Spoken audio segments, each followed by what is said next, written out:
খানায় কাবার একজন ইমাম ছিল, তার তেলাওয়াত গোটা পৃথিবীর সবাই শুনত। এখনো উনি বেঁচে আছে, নাম জানে কি, কালবানি না? চমৎকার তেলাওয়াত।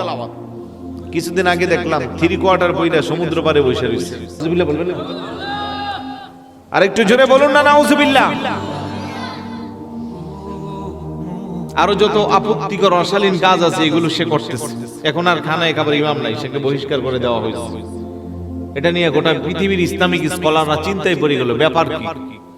এত চমৎকার তার তেলাওয়াত, আমি নিজেও তার তেলাওয়াত শুনে শুনে রাতে ঘুমাই প্রায়।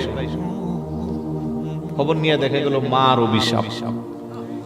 জোরে বলুন না নাউজুবিল্লাহ। আর একটু জোরে বলুন না নাউজুবিল্লাহ। জ্বলন্ত প্রমাণ।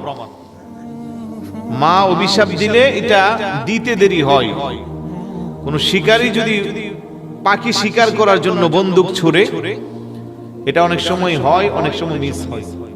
কিন্তু আব্বা আম্মা যদি সন্তানের জন্য হাত ধরে না, ভিতর থেকে নিঃশ্বাস ফেলে, এটা সঙ্গে সঙ্গে আল্লাহর আরশ আজিমের খুঁটিতে যায় লাগে।